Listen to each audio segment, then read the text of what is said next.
আসসালামু আলাইকুম। যাদের কোরআন তিলাওয়াত শিখতে কষ্ট হচ্ছে তাদের জন্য কি পুরস্কার?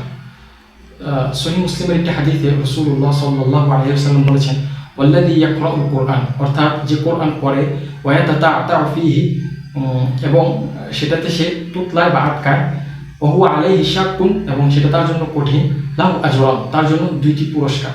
তো একটি পুরস্কার হচ্ছে সে যে কোরআন পড়তেছে তার জন্য, আর দ্বিতীয় পুরস্কারটি হচ্ছে তার যে কষ্ট হচ্ছে তারপরও সে পড়তেছে তার এই কষ্টের জন্য।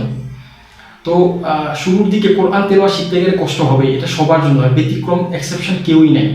যেমন আমরা যখন হাঁটা শিখতে যাই তখন আমাদের সবাইকেই পড়ে যেতে হয়, ব্যথা পেতে হয়, তারপর আমরা হাঁটা শিখি। একইভাবে যখন কেউ কোরআন তেলাওয়াত শিখবে শুরুতে তার কষ্ট হবে, তারপরে একটা পর্যায়ে ইনশাআল্লাহ সবাই কোরআন তেলাওয়াত শিখে যাবে। তবে যারা এই প্রসেস চালিয়ে যাবে, এই জন্য আমাদেরকে হতাশ হওয়া যাবে না, আল্লাহর কাছে দোয়া করতে হবে এবং আমাদের চেষ্টা চালিয়ে যেতে হবে। আসসালামু আলাইকুম ওয়া রাহমাতুল্লাহি ওয়া বারাকাতুহু।